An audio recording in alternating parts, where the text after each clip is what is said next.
In this lesson, I'm going to explain what factorizing is, and I'm going to show you how to factorize a bunch of simple statements. By this stage, you should already be pretty familiar with the way that expanding works. In a sense, factorizing is just the undo button for expanding. To give you a proper idea of what's going on here, remember that expanding is sort of the same thing as multiplying. So for example, if you multiply the numbers 2, 3, and 4, the answer would just be 24, because 2 times 3 is the same thing as 6, and 6 times 4 is 24. Now to go from the left to the right, that's sort of like expanding. But to go from the right to the left, we would call that factorizing. So I'd just like you to check that if you started with this expression on the left, and used the rainbow method to expand it, or the FOIL method, whatever you want to call it, will lead you to this expression that we have on the right. Now, if factorizing is the opposite of expanding, and going from the left to the right is called expanding, then going from the right to the left is going to be called factorizing. Now I want you to imagine the expression on the left, sort of like a vase. And then I want you to imagine expanding, sort of like breaking the vase into lots of tiny little pieces. Breaking the vase is usually pretty easy, but then unbreaking the vase, now that's a fair bit harder. So just like many things in life, doing something is usually pretty easy, but then undoing that thing is a fair bit harder. So in a sense, expanding is going to be pretty easy, as you've seen so far, but factorizing can get very, very difficult. Now, if you've been following all my lessons on expanding, you'll know by now that expanding is usually pretty easy. You can just represent these two factors as a grid, and then find all the subparts of that grid. Now, despite the fact that factorizing is more or less always going to be harder than expanding, for simple expressions like this one, factorizing isn't really so hard. But, as the expressions tend to become more complicated, it would be very, very rare to ask you to factorize it yourself. Because factorizing is so much harder than expanding, most modern security relies on the difficulty of factorizing to protect your passwords whenever you type one in to the internet. The simple idea is that if somebody got hold of your password after it's been expanded, it would be almost impossible for them to factorize it into the original password. So it's very difficult for someone to discover your original password. Now I'm not going to elaborate too much further on how factorizing is used to protect your passwords online, but I will do that in a follow-up video, so you can tune into that one if you'd like to find out more. Now, if we actually want to factorize an expression, we have a few tools at our disposal. So let me just remind you what those are.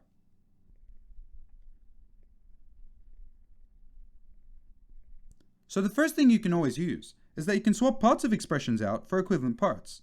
For example, if we have 3 plus 5x, we can say that 5x is the same thing as x plus 4x, so we can replace it for that. So by replacing 5x for 4x plus x, this whole expression on the top is still equivalent to the expression below. Just try it. Put in any value of x you like, and you'll notice that this expression and this expression evaluate to the same number. So for the next rule, we can say that we can add 0. So the idea is that 2x is going to be the same thing as 2x plus 0. But there are lots of ways to make 0. So we can, for example, write that 0 is the same thing as 6 minus 6.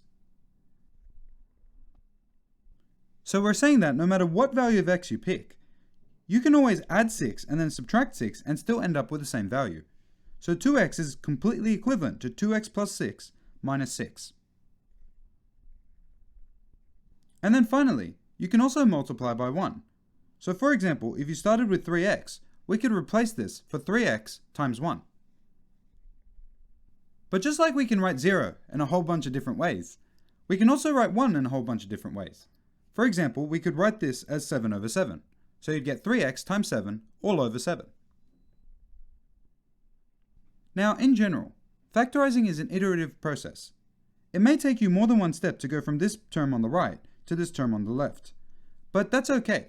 You just want to repeat the steps over and over again. As to what these steps are, let me start by writing them out.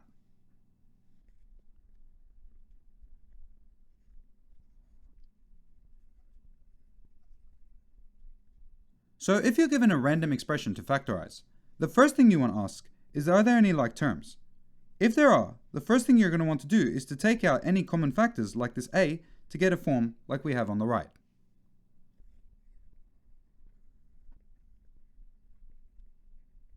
Now, whether or not there were no like terms, or there were and you factorized them, the next question you want to ask is, are there any differences of two squares? If there are, you want to go ahead and use this formula that we derived on the video of the difference of two squares, where you want to replace a squared minus b squared for a minus b times a plus b.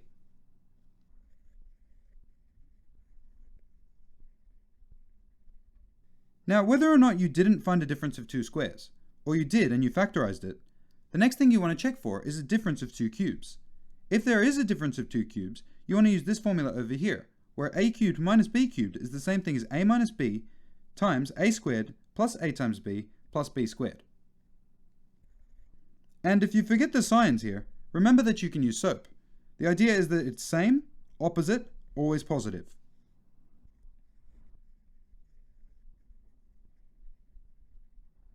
And then similarly, if there was no difference of two cubes, or there was and you factorized it, the next thing you want to check for is a sum of two cubes. Now again, using SOAP, we can write this expression as a cubed plus b cubed is the same thing as a plus b times a squared minus ab plus b squared. So same, opposite, always positive.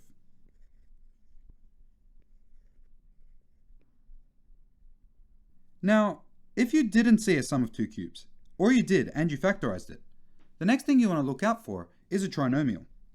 Now, trinomials are just basically what you get when you expand x plus a times x plus b. You'll notice that this is the same thing as x squared plus this plus ab. Of course, you could just write this as ax plus bx. Now, trinomials are complicated enough that they require their own video. So the examples I'm going to give you in a moment don't actually use trinomials, but I'll cover them in a follow-up video to this one. I only included them in the list for completeness, so that you could actually use this diagram to help you when you're working through your first examples. Of course, after a while, you won't need this diagram, and it'll become like second nature to you. Now, whether or not you didn't see a trinomial, or you did and you factorized it, the next thing you want to do is you want to try reordering all the terms in your expression to see whether or not you can get any more of these to show up again. If that won't help, I can say that you're done. Now this is why I call factorizing an iterative process. The idea is that you could go through this a whole bunch of times, but then when you're finished, we just say that you're done. Now this is definitely something you'll want to see some examples for. So let me bring some out and we'll work through them together. Now to start us off, I've given you an expression that's actually a little bit complicated. And the reason I did this is I want to show you that blindly following a process like this can actually lead you to a few problems. So let's just start right at the top. We want to ask whether or not there are any like terms. And in fact there are. Notice that in this first term we can take out an a squared. And then from these two terms we can take out a negative b.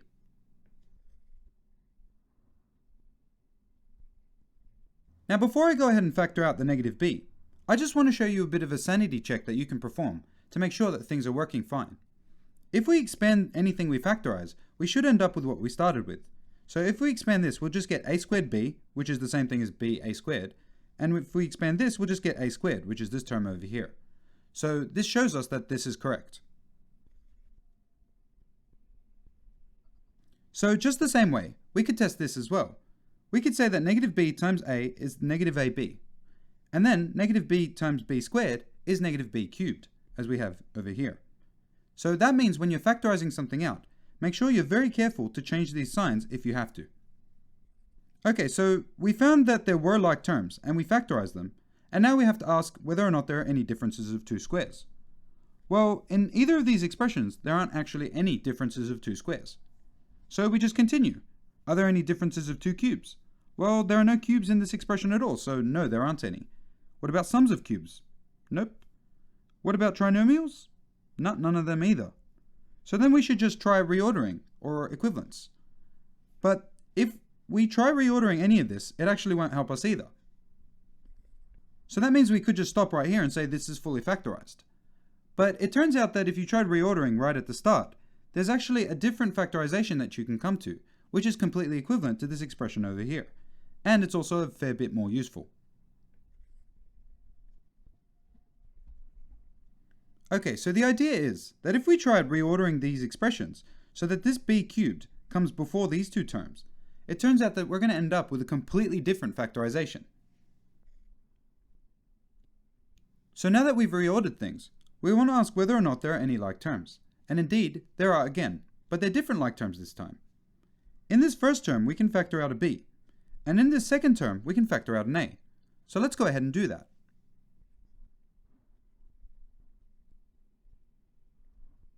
Now that we've done this, we want to look for any differences of two squares. Now because we reordered and did this order, I want you to notice that we have this term right over here. And that means instead of writing it like this, we can write it like this.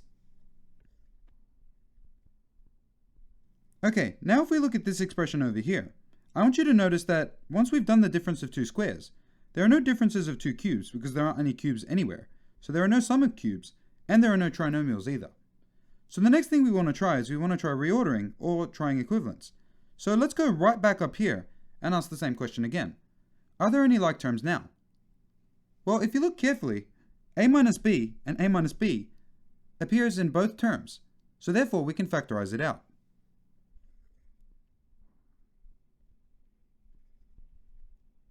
So you have to be a bit careful here because when you factor out a term like this, you have to put brackets here, otherwise it doesn't really make sense anymore.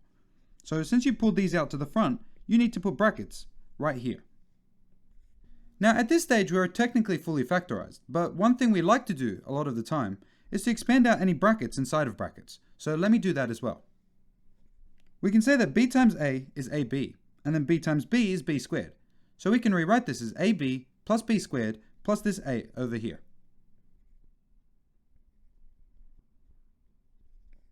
Now I've highlighted these two different forms that we ended up with for the same expression. In both of these cases, there's nothing we can really do to factorize them any further. But if you're looking at this expression over here and thinking that you never would have thought to reorder the terms like this, you're basically in the same boat I was in when I first saw this. But I think you'll feel a little bit better if I let you in on a little secret. The way I came up with this question in the first place is I actually started with this, and then I personally just did the steps backwards. And I think if you look at these steps upside down, I think you can see that you'd be able to do it yourself. And I think this is the way that most people come up with questions like these. They start with something factorized and straightforward, and then they try to make it a bit more complicated, and then they just continue doing this until they end up with some final form. And then they'll do something tricky like take this term to the end to end up with a question that I came up with here. So remember, if the steps over here are the steps of factorizing, then the steps going up from the bottom to the top are the steps you take when you expand. But as you can see, the trouble is when you factorize, there's more than one way that you could get to the final answer. There are many possible equivalent forms that you could write down for this particular expression. All of these different expressions are all equivalent to the one at the top. If you've been following these lessons for a while, I said that expressions like this one were sort of like trees in a forest, where all of these green trees were equivalent trees. The idea is that you started with some expression, like this one over here, and you're trying to get to some final expression, which is this one over here. And the idea is you're trying to navigate while hitting all of these equivalent trees and avoiding the ones that are not equivalent. So the idea here is, if you started at this tree over here, if you took this route in this direction, you'd end up at a dead end, because there's nowhere you can go once you get to this particular tree. But if you tried changing directions, you could actually take a different path, and you could end up at the final tree that you wanted. But of course, not all of these motions are the same difficulty, and it turns out that in this particular case, going backwards is much easier than going forwards, which is why it's very easy for me to go from this tree to this tree, but it's quite hard for you to navigate back from this tree to this one over here. Now just to show you some other things that can happen, I'll give you one more example before I say bye-bye for the day. Now in this second case, I'd like you to factorize x cubed plus x squared minus 36. It turns out that if you went down this list, nothing matches, and you just get a little bit stuck. So instead what we're going to do is we're going to try writing this in an equivalent form. Now 36 can actually be rewritten in a whole bunch of different ways. So let me rewrite it as minus 27 minus 9, because 27 plus 9 is the same thing as 36. Now you might ask this very valid question. Why did I turn 36 into 27 plus 9? That seems like such a random thing to do. But there was actually a little bit of method to the madness here. The idea is that x cubed is a cubed, right? And 3 cubed is 27. And here we have an x squared, and 3 squared is the same thing as 9. Now this means that we're going to end up with a difference of 2 cubes and a difference of 2 squares if we just reorder these terms. Now, if I'm being honest with you, most of the time if you were given a problem like this, you'd probably just get it in this form directly. It's very unlikely that someone would ask you to do it from up here. But I just thought I'd show you how to go from here to here, just in case. So then after this, we want to recognize that 27 is the same thing as 3 cubed, as we said, and 9 is the same thing as 3 squared. So let's rewrite it like that. Okay, so let's go through this list again. For starters, there are no like terms here. But what we can do is that we can do the difference of two squares. There's a difference of two squares right here. So let's replace a squared minus b squared for this term over here. So after we exit this square, we want to ask whether there are any differences of two cubes. And indeed, there is one right here. So we're going to replace this for this term on the right.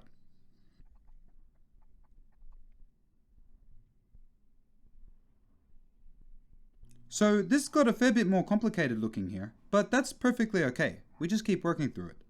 Notice that there are no sums of two cubes, and there are no trinomials, because I already said that there wouldn't be any in this lesson. But then we try reordering and we try equivalence. So we go right back to the top and try. Are there any like terms? Well, actually there are. This term over here has an x minus 3, and so does this term. So let's take them out as a common factor. Okay, so once we've done this, we have to remember the brackets here. But in this case, they don't do anything. Most of the time where they cause problems is where this would be a minus sign. You just have to remember to distribute it. But since this is just a plus, we can just get rid of the brackets on the inside. Now that we've done this, the last thing to do is just to add 3x plus x to get 4x, and then just add 9 plus 3 to get 12. And that'll just give us our final answer. So as we said here, it's very unlikely that somebody would give you this form right here to factorize. If they did give you a question like this, you're likely to get it in this form over here, where it's pretty straightforward that this is a difference of two cubes and this is a difference of two squares. But the general advice here is that the only way you can get good at this is by doing lots and lots of practice. You can use something like this to help you, but it is no substitute for lots of practice. So that just about completes all the examples I wanted to show you. So let's just summarize this lesson. So throughout this lesson, we've been introducing the concept of factorizing. We said that factorizing is the opposite of expanding. So if you're going from here to the right-hand side, this is called expanding. And then to go from the right-hand side back to the left, we'd call that factorizing. We said that there are a few tools that you can use to help you factorize, which is that you can always swap equivalent parts of expressions for other equivalent parts, and you can also add 0, or you can multiply by 1. But we said that if you wanted to factorize, in general, you can follow a technique like this one that I've drawn on the right-hand side. You want to start by looking for any like terms and factorizing them.